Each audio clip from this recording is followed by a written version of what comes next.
You are standing in a valley in southern Nevada, and it is 1935.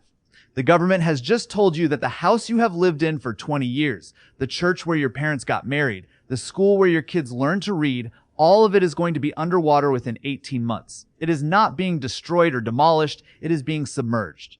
The Colorado River is about to back up behind a dam that doesn't even exist yet, and your town is sitting exactly where the water is going to go. The town of St. Thomas had about 300 residents in 1935. They didn't fight the dam, they didn't sue the government. They packed their belongings and moved the entire town, building by building, to higher ground. And when Lake Mead filled, St. Thomas vanished beneath the water for over 60 years. This is a story about what happens when progress runs over ordinary people, and what those people do when they have no choice but to cooperate. Because they did cooperate. They didn't have a choice, but they cooperated, and the way they did it tells you more about human nature than any political speech ever could. Let me take you back to the beginning, because St. Thomas shouldn't have existed in the first place. The valley where it sat was never meant to hold a town. It was desert, harsh, and unforgiving, with temperatures that could hit 110 degrees in the summer and soil that needed constant irrigation just to grow anything at all. The only reason anyone settled there was because a man in Utah thought the land looked promising. In 1865, Brigham Young sent a group of Mormon settlers to the Muddy River Valley. The area looked like a paradise compared to the salt flats of Utah, at least from a distance. There was water, the Muddy River, and the Virgin River nearby. There was flat ground that could be plowed. There was, in theory, enough to build a life on. So the settlers came, about 100 families in the first wave, and they got to work. They built irrigation ditches by hand, diverting the Muddy River into channels that would water their crops. They planted cotton, which is why the region was called the Muddy Mission. And they waited for the land to reward them. It didn't. The first year, floods destroyed their crops. The second year, drought. The third year, they rebuilt anyway, because what else were they going to do? They had come all this way, they had committed to this place, and going back to Utah meant admitting failure. So they stayed and they rebuilt and they learned. By the 1880s, the settlement had become St. Thomas, a farming town with a general store, a schoolhouse, a church, and about 100 families. It was small, but it was real. People had been born there, grown up there, married there, buried their parents there. The town had a rhythm, a life, a history. But there was a problem with the geography that no one could fix. The town sat in a low spot between two ridges where the Muddy River met the Virgin River, which meant it was essentially a floodplain. The soil was rich when the rivers behaved, but the rivers rarely behaved. Every few years, spring snowmelt from the mountains turned the valley into a lake for weeks at a time. The residents knew this. They had lived with it for decades. They built their houses on stone foundations raised a few feet off the ground, a small concession to a problem they couldn't solve. The town's survival depended on a fragile balance. The rivers provided water for irrigation, but the same water could destroy everything in a single season. The settlers learned to read the weather, to store grain, to build with local stone because lumber had to be hauled from 400 miles away. This was not a wealthy town. It was a town of people who knew how to make do with almost nothing. That skill would matter more than they could imagine. Now the dam. The idea for a dam on the Colorado River had been floating around since the early 1900s. The river was wild, prone to catastrophic flooding that destroyed farms and towns downstream. It also carried enormous potential for hydroelectric power, if someone could figure out how to control it. But the Colorado crossed multiple states, and the politics of dividing its water were a nightmare. The 1922 Colorado River Compact divided the river's water among 7 states, a deal that took years of negotiation and almost collapsed twice. The states upstream wanted to guarantee their future water rights. The states downstream wanted to protect what they already had. Everyone wanted the power, but nobody wanted to give up anything. The compact was a compromise, and like most compromises, it left everyone a little unhappy. In 1928, Congress finally approved the Boulder Canyon Project Act, and President Coolidge signed it in December of that year. The dam would be built at Black Canyon, about 30 miles from St. Thomas, and the reservoir behind it would stretch all the way back into the valley where the town sat. The engineers had mapped it out. They knew exactly how far the water would reach, and St. Thomas was in the way. The residents of St. Thomas organized a committee and sent a delegation to Washington to argue that the government had no right to flood their homes. They pointed out that the government had encouraged settlement in the region, that families had homesteaded the land legally, that they had paid taxes for decades. They had done everything the country had asked of them. They had built a town out of nothing in the middle of a desert, and now they were being told to leave. The government's response was polite and firm. The dam was going to be built, the reservoir was going to fill, and the town was going to be bought out. There was no room for negotiation on the central question. The only thing open to discussion was the price. And the price was insulting. The settlement offers were based on appraisals that the residents considered laughable if they had been in the mood to laugh. A house that had taken 2 years to build, with stone walls and a hand-dug well, was valued at a few $100s. The government wasn't trying to be cruel. It was just following its own rules, which valued structures based on replacement cost, not on the history and labor and memory embedded in them. But to the people of St. Thomas, the offers felt like a final insult, a confirmation that their lives and their work meant nothing to the people making the decisions. The residents faced a choice that had no good options. They could fight the government in court, which would take years and cost money they didn't have. They could refuse to leave, which would end with the water rising around them and the law coming to remove them. Or they could accept the buyout and start over somewhere else. The town had no industry, no political connections, no leverage. The dam was going to be built with or without their approval. The only question was how much dignity they could preserve in the process. Most of them chose dignity.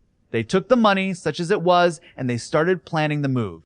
The relocation of St. Thomas was not a single event. It was a long, painful process that stretched over 3 years and tested the community's identity in ways that no one could have predicted. The buyout process began in 1935, and the first families left within months. Some moved to nearby Overton, a town on higher ground about 5 miles away. Others moved to Las Vegas, which was growing rapidly because of the dam construction jobs. The dam was creating a boom, and there was work to be had. But leaving St. Thomas wasn't just about finding a new place to sleep. It was about leaving a life. The town's newspaper, which had operated for decades, printed its final issue in 1936 and closed its doors. That was the moment the town officially stopped being a town. A community can survive the loss of its church or its school, but a newspaper is different. A newspaper is the town talking to itself, recording its own existence, keeping the memory of the place alive. When the paper closed, it was like the town had stopped breathing. But the physical move was still happening. Not everything was abandoned. Some residents dismantled their houses board by board, loaded the lumber onto trucks, and rebuilt them on new foundations in Overton or Las Vegas. The schoolhouse was moved intact, becoming a community building in Overton. The church was dismantled and rebuilt, its bells still in use today. These were acts of defiance, in a way.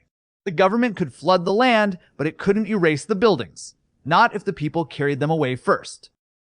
What couldn't be moved was left behind. Stone foundations, fruit trees, irrigation ditches, and the cemetery. The cemetery was the hardest part. The town's cemetery held graves dating back to the 1870s, including children who had died in a smallpox outbreak in 1880. There were families who had buried 3 generations there. The idea of leaving the dead to be covered by water was unbearable to most residents, so they petitioned the government to move the remains. The government agreed. The exhumation was done with care, each grave marked and cataloged, the remains transferred to a new cemetery in Overton. The headstones were moved too, and today they stand in a neat row at the Overton Cemetery, a reminder of the town that no longer exists. But the move was not just physical, it was psychological. A community is not a collection of buildings. It is a network of relationships, shared memories, and mutual obligations. When the buildings were dismantled and the families scattered, the network frayed. Some people stayed in touch. Others never saw each other again. The town existed for 70 years and then it was gone, not because of war or disaster, but because a dam needed a reservoir. The filling of Lake Mead was slower than anyone expected, which made the end of St. Thomas a strange, prolonged goodbye.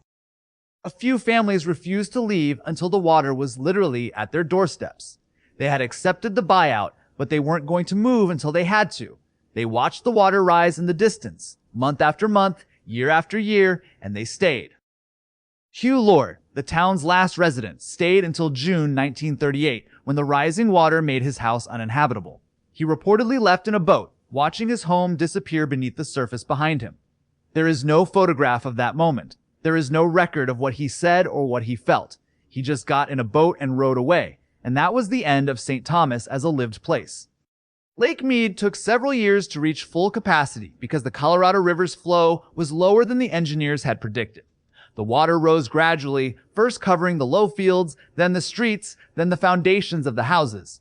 For years after the town was officially abandoned, the tops of some buildings remained visible above the water, and boaters could see the schoolhouse's roof just beneath the surface. The slow flooding gave the former residents time to watch their town die.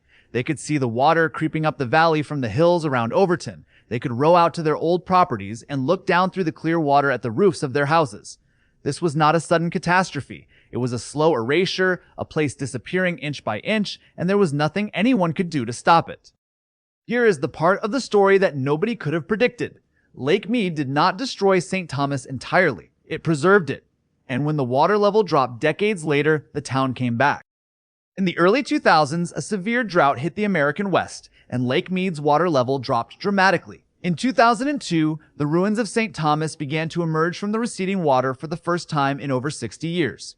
Visitors could walk through the streets, see the stone foundations, the remnants of the schoolhouse, the rusted pipes of the old irrigation system. The town that had been moved, flooded, and erased was suddenly visible again. The National Park Service, which manages Lake Mead National Recreation Area, declared the ruins a historic site. They built a short trail from a parking area to the town site, with interpretive signs explaining what had been there. The site has become a popular destination for hikers and history buffs, a place where the past is literally visible beneath your feet. The town that was moved and flooded is now a tourist attraction. The people who lived there are mostly gone, and their descendants visit the site to see where their grandparents grew up. The cemetery relocation means the dead are not there, but the foundations of their houses are. The trail is short, about a mile, but it crosses ground that was underwater for most of the past century. Every time the lake level drops, more of the town appears, and every time it rises, the ruins vanish again. The town is not gone. It is just waiting. If you ever find yourself at Lake Mead, take the turnoff for St. Thomas and walk the trail that leads to the old town site. Read the interpretive signs and look at the stone foundations, and try to imagine the life that happened there. The children who played in the irrigation ditches, the families who gathered in the church on Sundays, the farmers who watched the sky for rain that never came. The town was small and poor and ordinary, but it was real, and it mattered to the people who called it home. The story of St. Thomas is not a story about a dam. It is a story about what people do when the world they built is taken away from them. They grieve, they argue, they pack their belongings, they move, and sometimes, decades later, they come back to look at the ruins and remember. The water rises, the water falls, and the town is still there, waiting to be seen again. St. Thomas was moved, but it was never lost. It just waits for the lake to let